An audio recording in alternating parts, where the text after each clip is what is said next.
नमस्कार विद्यार्थियों, स्वागत है आपका आरडी के क्लासेज यूट्यूब चैनल पर। हम लोग मेवाड़ का गोइल राजवंश पढ़ रहे हैं और हमने अब तक जो है बहुत ही महत्वपूर्ण राणाओं को पढ़ लिया है। राणा शाखा के तमाम जो बड़े राणा हुए, जैसे राणा हम्मीर, राणा खेता, लाखा, उनके बाद में मोकल जी को पढ़ा है और उसके पश्चात हमने कुंभा को पढ़ लिया है। राणा कुंभा जो हैं वो बहुत ही महत्वपूर्ण शासक हैं। इनकी क्लास हमने अपलोड कर दी है और वो बड़ी मेहनत से बनाई हुई क्लास है। उसको आप लोग बड़ा प्रेम देना, उसको शेयर करना और आगे हम बढ़ रहे हैं। इसके बाद जो है जैसे ही राणा कुंभा की हत्या की किसने? उदा ने। ये क्या हो रहा है तुझे भाई? राणा कुंभा जो हैं उनके दो पुत्र हैं, ध्यान रखना। एक का नाम है उदा और एक का नाम है रायमल। उदा महाराणा कुंभा की उन्माद रोग की अवस्था को देख करके और लाभ उठाता है, उसका अनैतिक लाभ उठाता है। और ऐसा कहा जाता है कि मामादेव कुंड के पास, मामादेव कुंड जो है कुंभलगढ़ में है, ये कुंभलगढ़, यहाँ पर राणा कुंभा की हत्या कर देता है। राणा कुंभा की हत्या की। कुंभा की हत्या एक युग का अंत था। बहुत ही महान और विद्वान शासक है राणा कुंभा। अब राजा बन जाएगा कौन? उदा। उदा राजा बना। कब बना साहब? 1468 में। और कब तक रहेगा? 1473 तक। उदा जब राणा कुंभा की हत्या करके शासक बनता है तो ये बात बहुत बुरी लगती है मेवाड़ के सभी सामंतों को और पूरी जनता को कि भाई राणा को मार करके राजा बनने वाला तो हत्यारा है। और आज भी उदा को हत्यारा कह के ही संबोधित किया जाता है मेवाड़ में, क्योंकि राणा कुंभा की लोक में इतनी प्रसिद्धि थी, इतने महान शासक हुए हैं कि उनकी अगर हत्या करके राजा बन रहा है तो जनता ने स्वीकार ही नहीं किया था, नई सामंतों ने इसे ठीक तरीके से स्वीकार किया। अच्छा ध्यान रहे, रायमल जी का एक किस्सा है। ऐसा कहा जाता है कि राणा कुंभा को जब उन्माद रोग हुआ और उनसे कोई प्रश्न करने की क्षमता तक नहीं उठा पा रहा था, कोई कैसे बोले उन्माद रोग हो गया, तो जो भी वो उस समय उस स्थिति में रह रहे थे, कोई भी कुछ भी उनसे प्रश्न तक नहीं कर पा रहा था, कोई बोल नहीं पा रहा था, डर इतना था क्योंकि राणा है, कोई भी सजा दे दे तो दे ही दे। तो उन्होंने कहा कि रायमल जी आप जाओ और अपने बापू से बात करके देखो देखे उन्माद रोग की स्थिति में। तो रायमल जी जाते हैं और वो कहते हैं कि बापू आप जो है कैसे हो, आपकी तबीयत कैसी है, बातचीत करने की कोशिश करते हैं ना। तो राणा कुंभा जो है वो रायमल के बारे में सीधा बोल देते हैं कि रायमल को देश निकाला दिया जाता है। तो रायमल जी जो है फिर अपने ससुराल चले जाते हैं और इधर उसके बाद उदा देखता है कि बापू बिल्कुल ही सटिया गया है, तो अपन इसका फ़ायदा उठाते हैं और वो मामादेव कुंड के पास जाकर उनकी हत्या कर देता है। तो रायमल जी उस समय अपने ससुराल में थे, ये कहना चाहता हूँ मैं। अब उदा राजा बन गया इधर। उदा जैसे राजा बना तो ये क्या है? पितृहंता शासक है। पितृहंता शासक कहा जाता है, कहाँ का? मेवाड़ का। और उदा के बारे में ऐसा कहा जाता है कि जो बाकी सरदार थे उन्हें लगा कि उदा को तो स्वीकार नहीं किया जाए, इसीलिए एक युद्ध किया जाता है, दाड़िमपुर का युद्ध। दाड़िमपुर का युद्ध। इस युद्ध में रायमल और उदा की लड़ाई होती है और ऐसा कहा जाता है कि उदा जो है इसमें पराजित होता है और बाद में ऐसा कहा जाता है कि उदा भाग करके, ध्यान रखना है, उदा भागकर बीकानेर भी गया था। ये बात बहुत महत्वपूर्ण है। भागकर राजस्थान में अगर कहीं पर गया था ना शरण लेने, तो भागकर बीकानेर गया। यदि आपसे कभी पूछ लिया जाए कि उदा भाग करके राजस्थान के किस राजा की शरण में चला गया था, तो उदा भागकर बीकानेर गया था। कहाँ पर गया था? बीकानेर, या राव बीका की शरण में। भागकर बीका की शरण में गया। ध्यान रखें, उस समय राव बीका जो हैं वो अपना बीकानेर साम्राज्य बसा रहे थे और उस समय जो उदा जो होता है भाग करके उनके पास चला जाता है, तो बीका शरण दे देते कुछ समय। फिर बाद में वहाँ से भी इसको निकाल दिया जाता है और उसके बाद में जो उदा है, उदा भागकर बाद में कहाँ चला जाता है, मालवा चला जाता है। उदा बाद में मालवा चला गया और मालवा चला गया, बाद में कहाँ गया है, मालवा। जैसे ही ये मालवा गया, ऐसा कहा जाता है कि मालवा में ही जो है, मालवा के सुल्तान की शरण में ये रहा। बाद में मालवा में इसके ऊपर बिजली गिर जाती है और इसकी मृत्यु हो जाती है। तो मालवा में बिजली गिरने के कारण इसकी मृत्यु हुई। मालवा में ही बिजली गिरने के कारण मृत्यु हुई। बिजली गिरने के कारण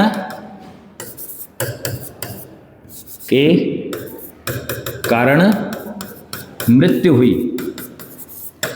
बुरा व्यक्ति था, बुरे व्यक्तियों के बुरे नतीजे होते हैं। आपने काम बुरे किए, अपने बापू को मारा है, तो प्रकृति भी ऐसे लोगों को जीवित नहीं छोड़ती है। और उदा के बारे में महत्वपूर्ण बात यह है, राजस्थान, ये बहुत ही इंपॉर्टेंट सी लाइन है, थोड़ा इसको याद रखना है कि राजस्थान में अगर पूछ लिया जाए किसकी शरण में गया था, तो उस समय राव भिका ने इसको शरण दे दी थी।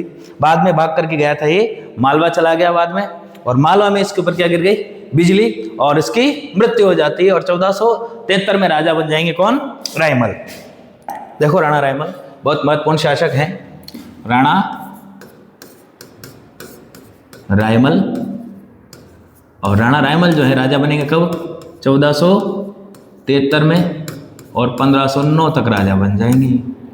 राणा रायमल के बारे में क्या बातें ध्यान रखनी साहब, तो राणा रायमल जो है वो चित्तौड़गढ़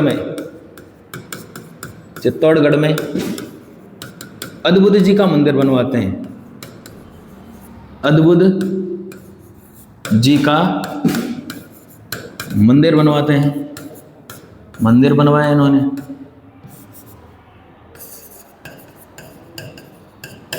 इन्होंने ध्यान रखना है, इनकी पत्नी जो है, इनकी पत्नी कौन है, श्रृंगार देवी। श्रृंगार देवी ने गोसुंडी बावड़ी बनवाई, गोसुंडी बावड़ी बनवाई।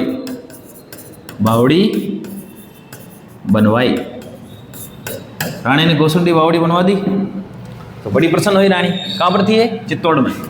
चित्तौड़ में हमने पहले भी मेंशन किया है इसको। तो चित्तौड़गढ़ में गोसुंडी बावड़ी बनवाई किन्होंने, रानी श्रृंगार देवी ने।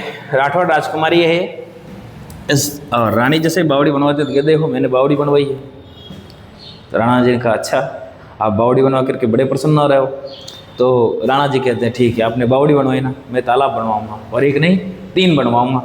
तो 3 तालाब भी बनवाए इन्होंने, 3 तालाब राणा रायमल द्वारा 3 तालाब बनवाए। कौन कौन से साहब, एक का नाम है राम, और एक का नाम है शंकर, और एक का नाम है समया संकट। समया संकट याद रखने के लिए बताता हूँ।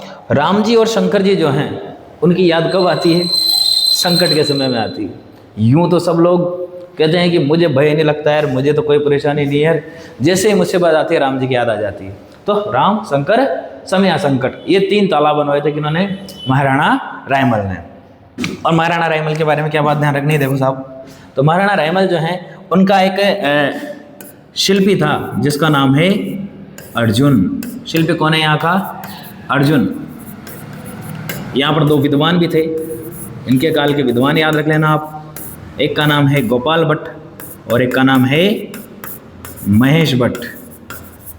गोपाल भट्ट और महेश भट्ट, तो ये 2 बड़े विद्वान व्यक्ति हैं। किनके काल के हैं, महाराणा रायमल के काल के हैं। अब आगे रायमल जो हैं उनकी ऐसा कहा जाता है कि इनके काल में जो है मेवाड़ पर एक व्यक्ति होता है मालवा का सुल्तान जिसका नाम है गयास शाह। मालवा का गयास शाह आक्रमण करता है।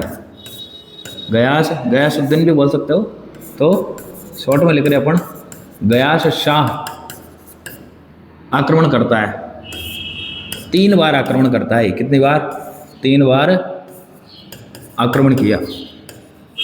और 3 बार जब आक्रमण किया तो राणा ने जो है तीनों बार इसको कूट करके भगा दिया था। क्यों? क्योंकि इसके बेटे बड़े जोरदार थे, बहुत बहादुर, बहुत लड़ाके थे।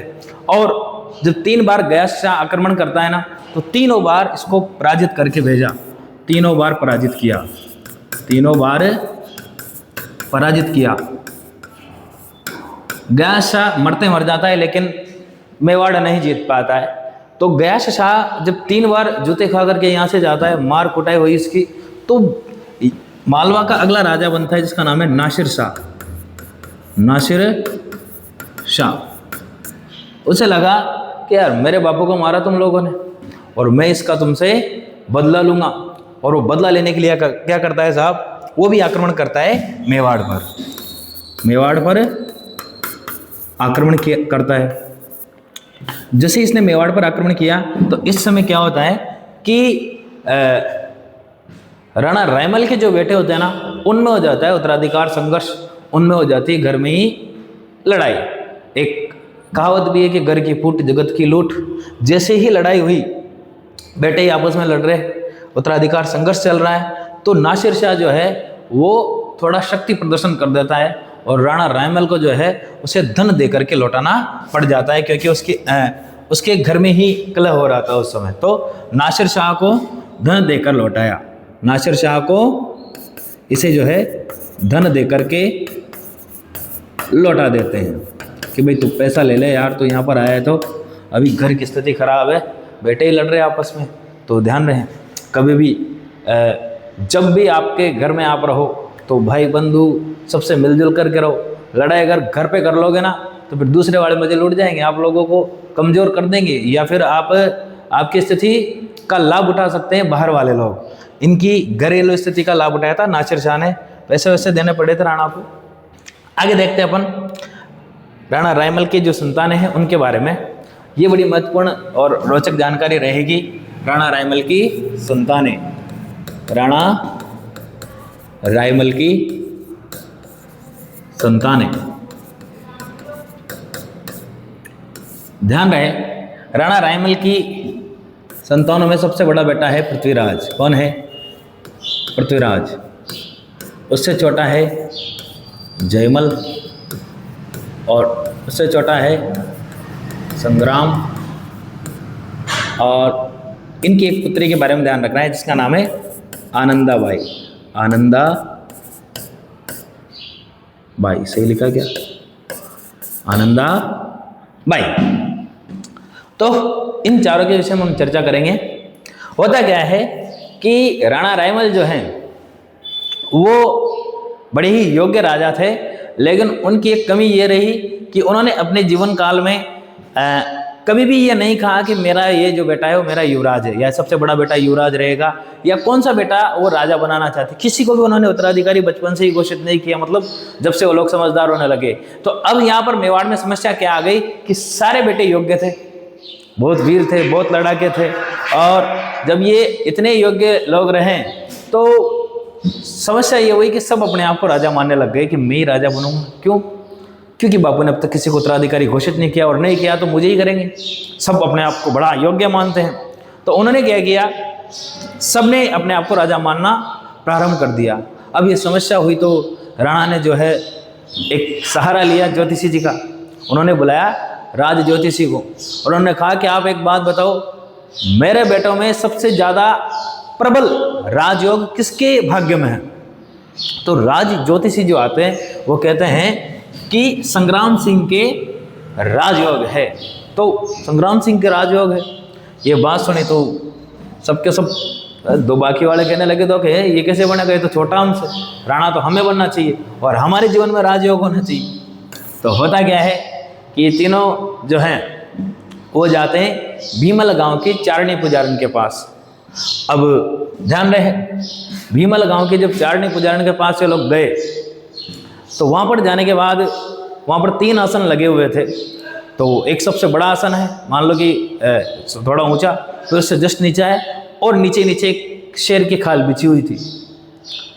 जैसे ही ये लोग वहाँ पर पहुँचते हैं तो पृथ्वीराज सबसे बड़ा है, स्वाभाविक रूप से सबसे ऊंचे आसन पर बैठ गया। उससे जस्ट नीचे बैठ गया जयमल, और नीचे छोटा है तो छोटा तो भले ही ठीक है, उत्तराधिकार संघर्ष चल रहा है, लेकिन छोटा का नीचे बैठ, तो नीचे बैठना पड़ेगा बेचारे को। बैठ गया नीचे शेर की खाल पे। अब चारणी पुजारन जैसे ही आती है इन लोगों के समक्ष, वो देखती है कि तीनों राजकुमार बैठे हुए हैं, और तो चारणी पुजारन पूछती कि भाई यहाँ पर सबसे पहले कौन आया? पृथ्वीराज ने कहा कि मैं आया। और तू इस सिंहासन पे बैठा कि हाँ। उसके बाद कि मैं आया जयमल, कि तू यहाँ पर बैठा है, ठीक है। और सबके बाद कौन आया? कि मैं आया हूँ, और तू शेर की खाल पे बैठ गया। मैंने कहा कहाँ बैठ तो गए, क्या हुआ? उन्होंने कहा कि जो भी शेर की खाल पे बैठेगा वही राणा बनेगा। ये कहते पृथ्वीराज को आया गुस्सा। उसने कहा कि ये तो तू अंधविश्वास वाली बातें कर रही है, और राणा तो मैं बनूंगा, और तेरे कहने से क्या हो जाता है? और कुपित हो जाता है पृथ्वीराज। पृथ्वीराज कुपित होकर के और अटैक कर देता है संग्राम सिंह पर कि इसको तो राणा बना रही है, तो इसकी भविष्यवाणी करेगा, जीवित ही नहीं रहे तो फिर क्या कर लेगी, और कैसे राणा बनाएगी इसको? तलवार उठा करके सांगा को मारने लगता है। जैसे ही मारने लगा तो उसका काका जो है बीच बचाव करता है, और सांगा जो होते हैं यहाँ से भाग जाते हैं। सांगा भाग गए कहाँ पर? यहाँ से जाते हैं, वो सेवंतरी गांव है, सेवंतरी गांव के बीदा राठौड़ की शरण में चले जाते हैं। और सेवंतरी गांव के बीदा राठौड़ जो है वो इनकी सहायता करता है। पीछे से जो जयमल है, वो जयमल कहता है कि अपन छोड़ेंगे नहीं इसको आज। जयमल अपनी सेना लेकर के पीछे जाता है, और सेवंतरी गांव के बीदा राठौड़ को पता लगता है कि सेना आ रही है जयमल की, तो मैं ज़्यादा समय तक रोक नहीं पाऊंगा, इसलिए आप यहाँ से भी पलायन कर जाओ। तो सांगा को तो पलायन ही करना पड़ गया था। अब बच रहे मात्र कौन? दो। तो पहला बेटा कौन है? संग्राम सिंह। संग्राम सिंह जो है,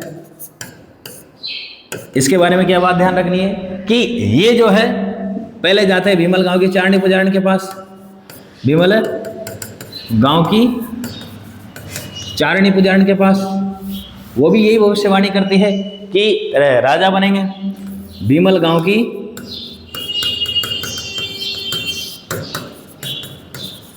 चारणी पुजारिन भविष्यवाणी करती है शासक बनने की, है ना। इसके बाद में संग्राम सिंह के पीछे गए कौन? जयमल। पृथ्वीराज और जयमल, पृथ्वीराज और जयमल संग्राम पर आक्रमण कर देते हैं, संग्राम पर आक्रमण कर देते हैं, कर देते हैं। संग्राम कहाँ जाता है? तो संग्राम भागकर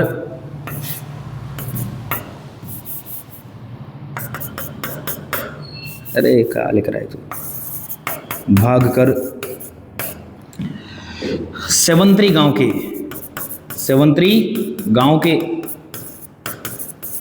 बीदा राठौड़ की शरण में जाते हैं। बीदा राठौड़ की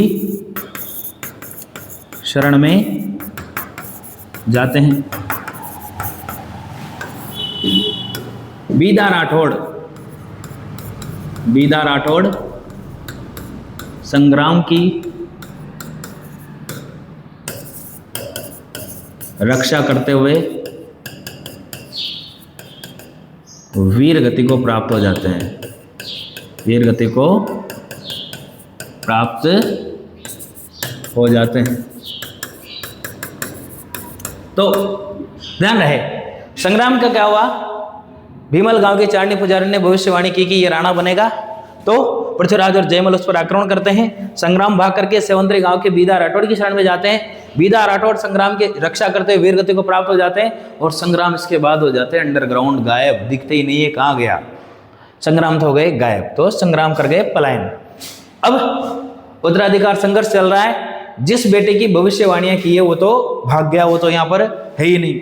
अब राजा कौन बने? अब रास्ता आसान है, जयमल और पृथ्वीराज का। तो जो दूसरा बेटा है जयमल, उसके बारे में अपन जानकारी प्राप्त करते हैं। पहला तो नहीं बन पाया, दूसरा बेटा कौन है? जयमल।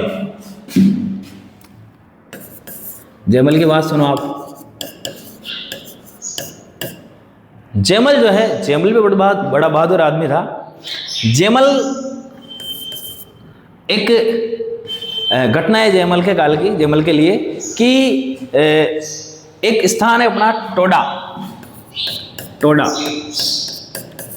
टोडा टोंक में पड़ता है ये। टोडा टोंक का एक व्यक्ति था राव सुल्तान सोलंकी। राव सुल्तान सोलंकी। टोडा टोंक का सुल्तान कौन है? राव सुल्तान सोलंकी, यहाँ का राजा है। इस पर आक्रमण किया जाता है और उसका राज्य छीन लिया जाता है। तो जो राव सुल्तान सोलंकी है वो मेवाड़ में आता है। कहाँ पर आता है? मेवाड़ में शरण लेने आया। शरण लेने आया। जब ये मेवाड़ में शरण लेने आता है तो ये एक घोषणा करता है।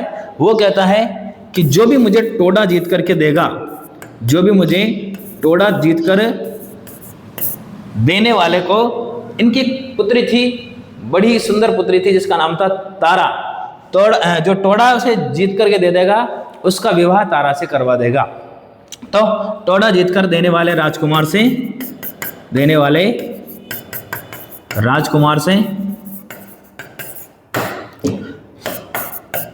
तारा का विवाह कराएगा। राजकुमारी तारा का विवाह कराएगा। अब समस्या क्या हुई कि जयमल को लगा यार इतने सुंदर राजकुमारी है, सब जगह इसकी चर्चा है, तो क्यों ना अपन ब्याह कर ले। उसके लिए क्या करना पड़ेगा? टोडा जीत करके देना पड़ेगा। तो टोडा जीत करके देने की बात को स्वीकार कर लिया जयमल ने। जयमल ने कहा कि मैं जीत करके दूंगा साहब। टोडा क्या है, अब छोटा सा टोडा है, ये जीत लेंगे हम, तो बड़ी बड़ी लड़ाइयाँ लड़ने वाले लोग हैं। बड़ा बहादुर भी था जयमल। तो जयमल ने कहा कि भाई मैं जीत करके दूंगा। तो राव सुल्तान ने कहा कि अच्छी बात है, आपसे ब्याह कर देंगे।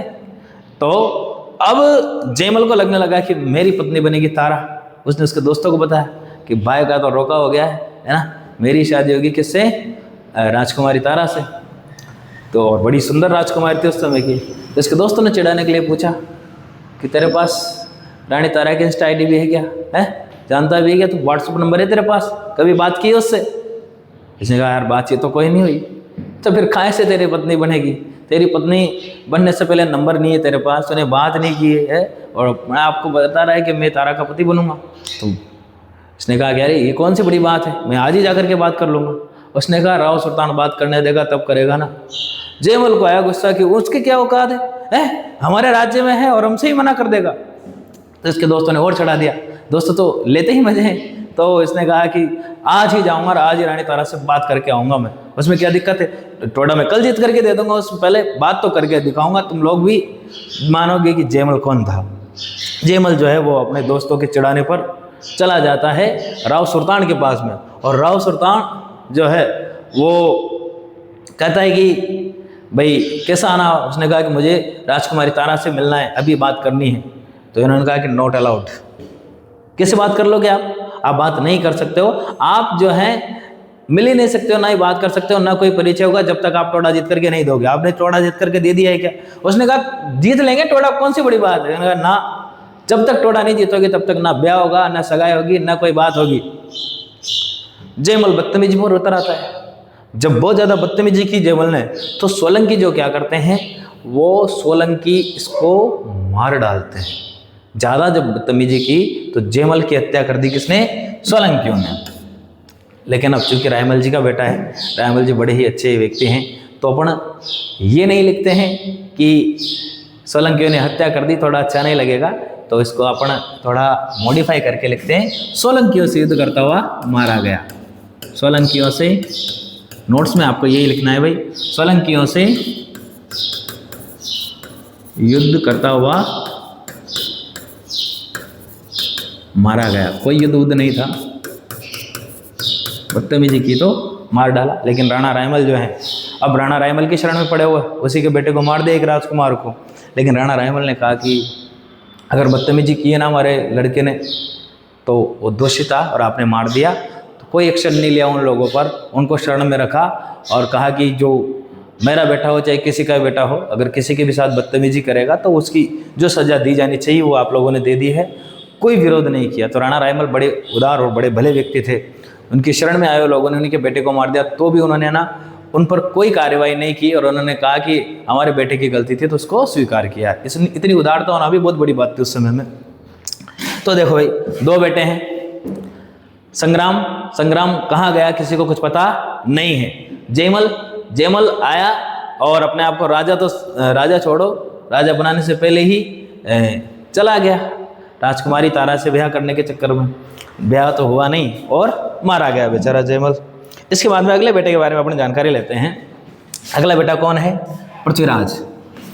तीसरा, अब तो इसी का रास्ता क्लियर है, पृथ्वीराज। तो देखते हैं इसके साथ क्या होता है। दो बेटे तो राजा नहीं बने, तीसरे बेटे के बारे में अपनी जानकारी प्राप्त करते हैं। तो पृथ्वीराज जो है इसको कहा जाता है उड़ना राजकुमार। उड़ना राजकुमार ऐसा कहा जाता है कि ये जो है पृथ्वीराज वो बहुत तीव्र गति से युद्ध किया करता था, बहुत तेज व्यक्ति था, बहुत तेज तर्रार तरीके से लड़ा करता था, मूवमेंट बहुत तेज थी, फुर्तीला व्यक्ति था। और जब वो युद्ध करता था तो मानो उसका घोड़ा चल नहीं रहा हो, उड़ रहा हो। बहुत तेज धावक, बहुत द्रुत गति से काम करने वाला था। तो लोगों को लगता है कि ये आदमी चलता नहीं है, ये आदमी उड़ता है, इसलिए उड़ना राजकुमारी कहने लग गए थे। किससे? पृथ्वीराज सिसोदिया से। तो उड़ना राजकुमार से कहा जाता है। पृथ्वीराज सिसोदिया अपन सारे है ही सही ये लोग। तो पृथ्वीराज सिसोदिया एक नाम तो इसका, ये याद रखना आपको कि ये क्या है, उड़ना राजकुमार है। अब बच भी यही रहा है, देखते हैं कि राजा बनता है कि नहीं बनता है। बाद में जयमल तो मर गया। अब इसकी जो पुत्री है राहु सुल्तान की, उससे ब्याह कौन करे? तो पृथ्वीराज ने कहा कि हमारा भाई तो बदतमीज था, कोई बात नहीं, आपको टोडा मैं दिला दूंगा। और इसके लिए कोई बहुत बड़ी बात नहीं थी, टोडा जीतना। जाता है टोडा में, और टोडा में जो भी वो राहु सुल्तान का राज्य दबाए हुए थे उनको मारता है, पीटता है और टोडा जीत करके दे देता है। किसको? राहु सुल्तान को। तो टोडा जीत कर राव सुल्तान को दिया,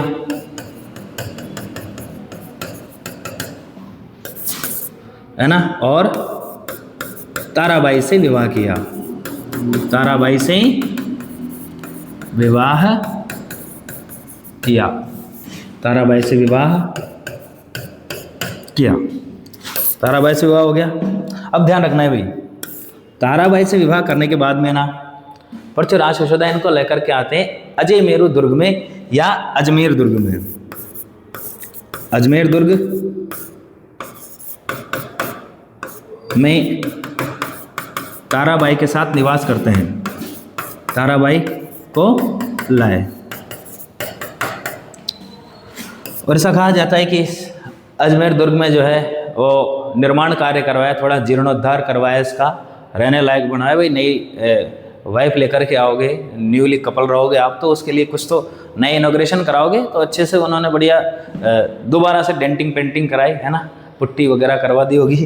तो अजय मेरू दुर्ग का जीर्णोद्धार करवाया इन्होंने, ताराबाई को यहाँ पर लाए और इस अजय मेरू दुर्ग का नाम ताराबाई के नाम पर ही रख दिया, तारागढ़।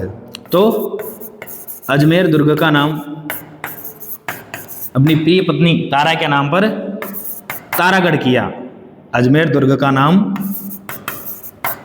तारागढ़ किया, तारागढ़ किया। ध्यान रहे, इसका नाम तारागढ़ है, किसका?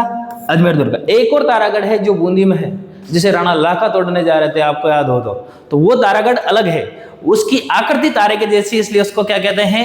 तारागढ़ कहते हैं। और अजमेर जो दुर्ग है इसको तारागढ़ किस लिए कहा गया?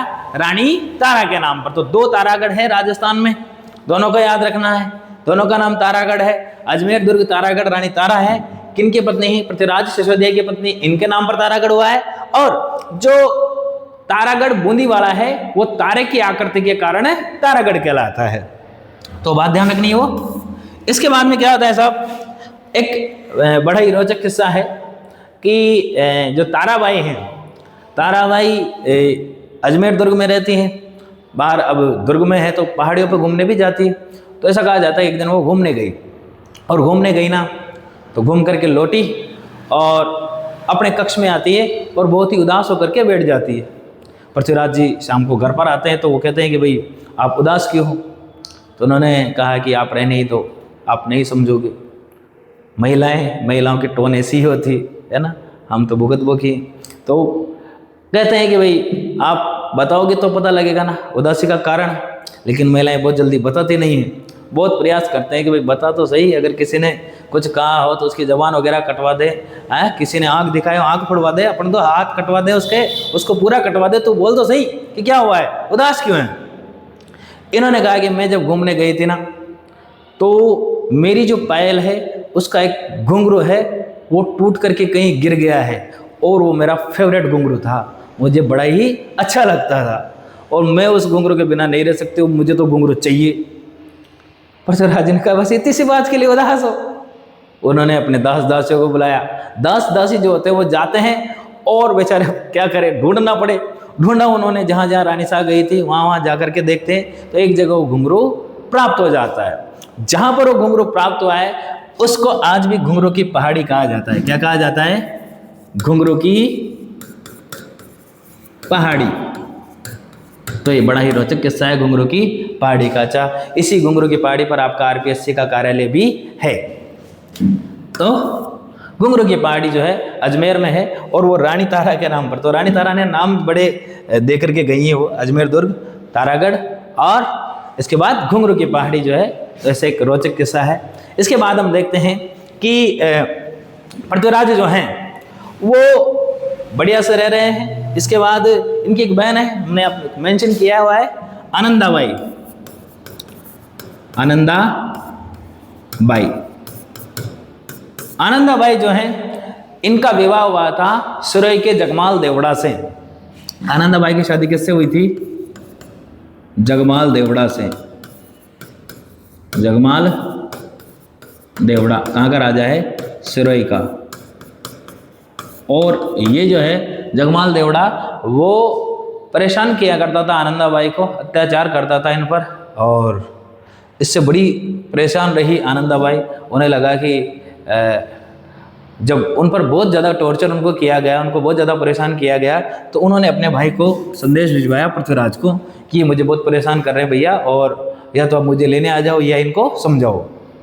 पृथ्वीराज उड़ना राजकुमार बैठते हैं घोड़े पर और निकल जाते सिरोही के लिए। और जाकर के जैसे ही पृथ्वीराज की एंट्री होती है जगमाल के, तो भीगी बिल्ली बन गया, उसे लगा मारेगा अब है, लेकिन वो जो है उसको बगल में ले जाते, प्रेम से समझाते कि भाई प्रेम से रहो, वरना हमारी बहन को तो क्या ही कमी थी मेवाड़ में, हमने ब्याह करके भेज दिया है, अब छोटा सा राज्य हो, फिर तो उनको प्रेम से रखो, नहीं रखोगे तो फिर देख लो, फिर दूसरा रूप भी है, दूसरा रूप आप झेल नहीं पाओगे हमारा, अभी तो हम प्रेम से ही समझाने आए हैं। जगमाल हाथ पांव जोड़ लेता है, उसने कहा कि हाथ से कोई गलती नहीं होगी, और बहुत समझाए बुझाने के बाद पृथ्वीराज को लगता है कि ठीक है अब जवाएं है क्या ही करें, तो छोड़ देता है, माफ़ कर देता है, और उसको कह देता है कि भाई आगे से ऐसी हरकतें नहीं होनी चाहिए। अब कुछ 1-2 दिन वो रखता है, देखता है जगमाल के व्यवहार में चेंज आया कि नहीं आया, और पूरा बदल जाता है साहब, वो तो बिल्कुल एकदम न्यूट्रल हो गया, न्यूट्रल क्या बहुत ही ज़्यादा गाय बन गया एकदम, है ना, काली गाय। तो जगमाल जो है वो बढ़िया व्यवहार रखता है। पृथ्वीराज 1-2 दिन देखने के बाद कहता है कि अब मैं चलता हूँ। तो जैसे ही पृथ्वीराज जाने लगता है, जगमाल क्या करता है, लड्डू लेकर के आता है उनके लिए, और वो कहता है कि आपने मुझे माफ़ तो कर दिया ना। उन्होंने कहा कह रहे बिल्कुल, आप कंवर साहब हो, आपको माफ़ नहीं करेंगे, आपके माँ के हमारे बीच में माफ़ी कैसे, अपन तो प्रेम से बात करने वाले लोग हैं। तो उसने कहा कि यार आपने अगर हमें माफ़ ही कर दिया है तो ये मेरी तरफ से भेंट है आपको रास्ते में भूख लगे तो आप इनको खा लेना, लड्डू लाया हूँ। उन्होंने कह रहा है कि इसकी कोई ज़रूरत नहीं है, फिर अपन तो थोड़ी सी देर में पहुँच जाएंगे, उड़ करके जाते अपन चलते थोड़ी है। उन्होंने कहा ना ना ना, मैं समझ रहा हूँ आपने अब तक मुझे माफ़ नहीं किया है, तभी आप ये लड्डू नहीं खा रहे हो या फिर नहीं ले जा रहे हो, मेरी भेंट आपको स्वीकार नहीं हुई है। पृथ्वीराज कहते लाओ, तो लड्डू का पैकेट ले करके रख लिया। पृथ्वीराज रवाना होते हैं, रास्ते में उन्हें भूख लगती है, और भूख लगती है तो उन्हें याद आता है कि अरे कंवर साहब ने लड्डू दिए थे, खा लेते। निकालता है लड्डू, खा लेता है। उसने लड्डू में मिलाया हुआ था जहर, और वो जैसे ही विषैले लड्डू खाता है तो ऐसा उसे जहर का प्रभाव दिखने लगता है, और ऐसा कहा जाता है कि कुंभलगढ़ पहुँचते पहुँचते पृथ्वीराज की मृत्यु हो जाती है। और इसको दिया गया क्या, विषैला भोजन दिया, जगमाल ने विषैला भोजन दिया।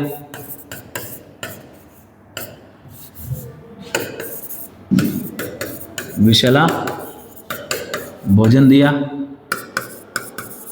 और कुंभलगढ़ पहुँचते पहुँचते मृत्यु हुई। तो कुंभलगढ़ में 12 खंभों की